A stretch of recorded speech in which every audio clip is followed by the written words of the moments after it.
मौलाना को लाउडस्पीकर लगाना पड़ा भारी।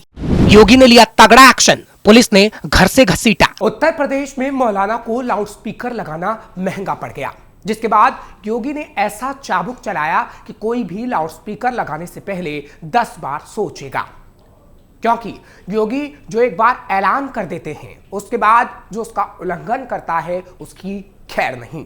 नमस्कार, कैपिटल टीवी देख रहे हैं आप, मैं हूं आपके साथ हर्ष भारद्वाज। और से फनाफिल मुर्शिद के आयोजन के दौरान एक लाउड स्पीकर की अनुमति पर 10 लाउड स्पीकरों का संचालन करने के आरोप में पुलिस ने पीलीभीत में बड़ी कार्रवाई की है।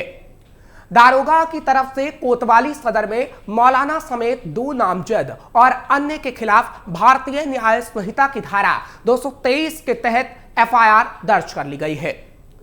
पुलिस चौकी के प्रभारी मनवीर सिंह की ओर से दर्ज की गई रिपोर्ट में बताया गया कि वो 5 फरवरी को सरकारी गाड़ी से दारोगा विशंबर सिंह कांस्टेबल बाबी कुमार के साथ मोहल्ला देशनगर की तरफ गए थे।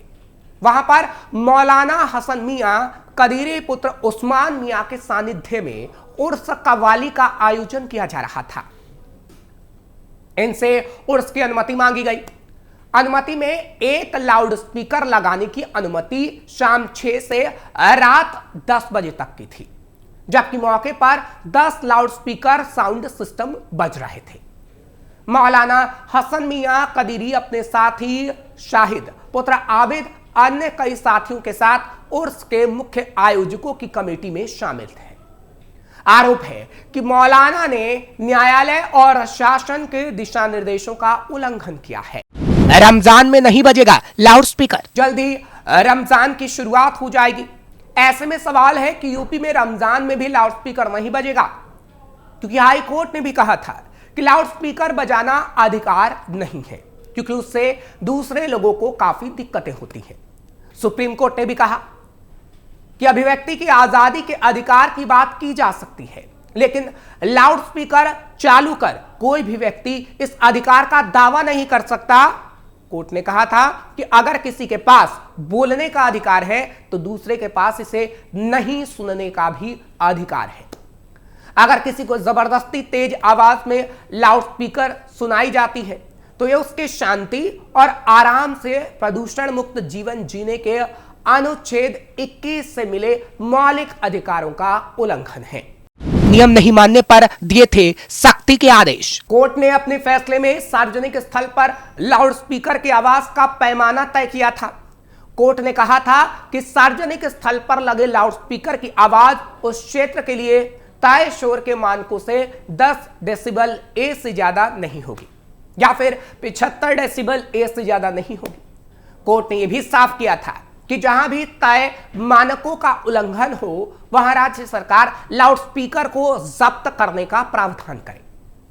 ध्वनि प्रदूषण अधिनियम नियम 2000 के मुताबिक कमर्शियल, शांत और आवासीय क्षेत्रों के लिए ध्वनि तीव्रता की सीमा डेसिबल में तय की गई है, जिसमें औद्योगिक क्षेत्र के लिए दिन में 75 और रात में 70 डेसिबल तीव्रता की सीमा तय की गई। कॉमर्शियल क्षेत्र के लिए दिन में 65 और रात में 55, आवासीय क्षेत्र के लिए दिन में 55 और रात में 45 डेसिबल तय किया गया है। दिसंबर में योगी सरकार ने की बड़ी कार्रवाई। क्षमता से ज्यादा आवाज और बिना किसी अनुमति के अवैध रूप से लगाए गए लाउड स्पीकर्स को हटाने का अभियान वाराणसी में पिछले दिनों काफी तेजी से चला था। वाराणसी पुलिस कमिश्नर मोहित अग्रवाल ने बताया था कि अभियान के तहत 24 घंटे में 94 धार्मिक स्थलों से अनाधिकृत लाउड स्पीकर हटाए गए। इसके साथ ही 17 डीजो को भी जब्त किया गया था। बताया गया था कि आने वाले समय में यह अभियान और तेजी से चलाया जाएगा। पुलिस को इस संबंध में निर्देश भी दिए गए थे। दरअसल वाराणसी में मुख्यमंत्री योगी आदित्यनाथ के निर्देश पर अवैध रूप से संचालित हो रहे लाउड स्पीकर और डीजे पर बड़ी कार्रवाई शुरू की गई थी। इसे लेकर काशी पुलिस ने शहर से लेकर ग्रामीण क्षेत्रों तक में अवैध रूप से संचालित डीजे और लाउड स्पीकर पर नकेल कसनी शुरू कर दी थी। पुलिस आयुक्त मोहित अग्रवाल का कहना था कि कमिश्नरेट वाराणसी में अनाधिकृत लाउड स्पीकर और डीजे के खिलाफ अभियान जारी है। उन्होंने बताया था कि अभी ये अभियान चलता रहेगा। इस अभियान के तहत 8 दिसंबर 2024 तक 100 से ज्यादा लाउडस्पीकर को हटाया गया है। पुलिस टीम को इसे लेकर अभियान तेज करने के निर्देश दिए गए थे। उन्होंने ये भी कहा था कि मानक से ज्यादा ध्वनि से संचालित होने वाले लाउडस्पीकरों को तत्काल हटाया जाए, यानी तुरंत हटाया जाए, और 2025 में पूरे साल ये कार्रवाई ऐसे ही जारी रहेगी। संभल में हुई थी लाउडस्पीकर को लेकर बड़ी कार्रवाई। उत्तर प्रदेश के संभल जिले में भी कानून का पालन न करने पर प्रशासन ने सख्त कदम उठाए। एक मस्जिद के इमाम पर 2 लाख रुपए का जुर्माना लगाया था। मामला जुमे की नमाज के दौरान तेज आवाज में लाउडस्पीकर बजाने का था।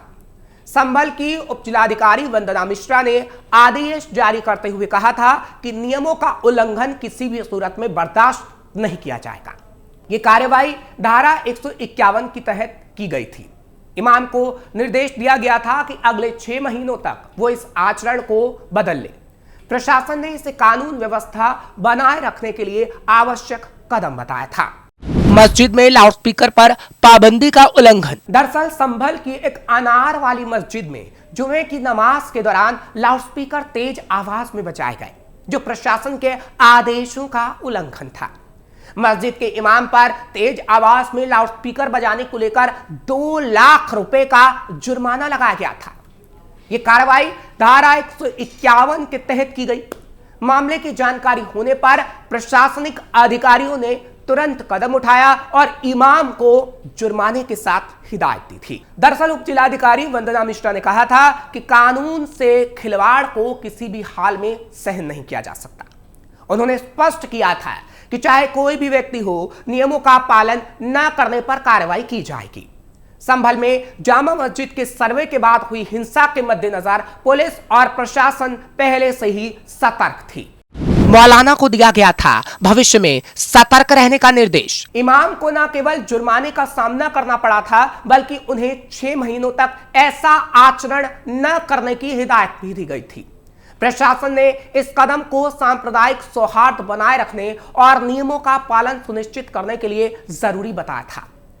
संभल की यह घटना प्रशासनिक सख्ती का उदाहरण थी, जो यह संदेश दे रही थी कि कानून का उल्लंघन किसी भी रूप में स्वीकार्य नहीं होगा। उत्तर प्रदेश में नए साल पर हुआ था तगड़ा एक्शन। उत्तर प्रदेश के अलीगढ़ में पुलिस प्रशासन ने शांति व्यवस्था को ध्यान में रखते हुए थाना सिविल लाइन कारसी और थाना जवा क्षेत्र में धार्मिक स्थलों से 68 लाउडस्पीकर उतरवा दिए थे। इसके साथ ही 57 लाउडस्पीकर की आवाज को कम कराया गया। पुलिस ने शांति समिति की बैठक में क्षेत्र के धर्मगुरु, डिजिटल वॉलंटियर, ग्राम प्रधान और ग्राम प्रहरी से भी सीसीटीवी लगवाने की अपील की थी। पुलिस ने धार्मिक स्थलों पर लगे लाउडस्पीकरों की ध्वनि का जायजा भी लिया और उन्होंने मानक के अनुसार उनको रखने के निर्देश दिए। जिन जगहों पर ज्यादा मानक के अनुसार ध्वनि थी, उनकी आवाज को कम कराया गया था और कई ऐसी जगह थी जहां बिना अनुमति के लाउडस्पीकर लगे हुए थे। उन लाउडस्पीकर को योगी सरकार की तरफ से उतरवाया गया। शासन के निर्देश का हो रहा सख्ती से पालन। आपको बता दें कि उत्तर प्रदेश में योगी आदित्यनाथ की सरकार बनने के बाद लगातार शासन के निर्देश पर धार्मिक स्थान पर लगे लाउडस्पीकर की आवाज को लेकर पहले भी पुलिस प्रशासन ने कार्रवाई की है। अब एक बार फिर पुलिस अभियान चलाकर शहर के अलग अलग क्षेत्रों में धार्मिक स्थलों से लाउडस्पीकर उतारने के साथ साथ उनकी आवाज को भी कम कर रही है। पुलिस प्रशासन धर्म गुरुओं से भी सहयोग के लिए अपील कर रही है, जिससे शांति व्यवस्था कायम रह सके। हालांकि अगर अलीगढ़ की बात करें तो पिछले दिनों जानकारी देते हुए सीओ अभय पांडे ने पिछले दिनों कहा, लोगों के साथ पीस कमेटी की मीटिंग की जाती है। आवाज के लिए माननीय न्यायालय के आदेशों में जो मानक तय किया जाता है, उतने डेसिबल की आवाज होनी चाहिए। जो धार्मिक स्थल है उनमें कैंपस के अंदर आवाज होनी चाहिए। इसी आधार पर हमने अभियान चलाया, जिसमें 3rd सर्कल में थाना सिविल लाइन कारसी और जवां से कुल मिलाकर 68 स्पीकर उतरवाए गए। इसके साथ ही मानक से ऊपर पाए गए 57 अन्य स्पीकर की आवाजों को मानक पर रखा गया। सभी से अनुरोध किया गया कि आवाजों को मानक के अंतर्गत रखें और सभी से शांति व्यवस्था बनाए रखने की अपील की गई। यानी ये कहा जा सकता है कि योगी सरकार लगातार लाउडस्पीकर को लेकर कार्रवाई कर रही है। और कुछ कट्टरपंथियों को जेल में भी डाल रही है, क्योंकि जो आदेश का उल्लंघन करेगा उसे योगी की पुलिस घर से घसीटकर जेल भेजेगी। फिलहाल आपको ये खबर कैसी लगी कमेंट सेक्शन में जरूर बताइए। खबर को लाइक शेयर करें, कैपिटल टीवी को सब्सक्राइब जरूर करिए।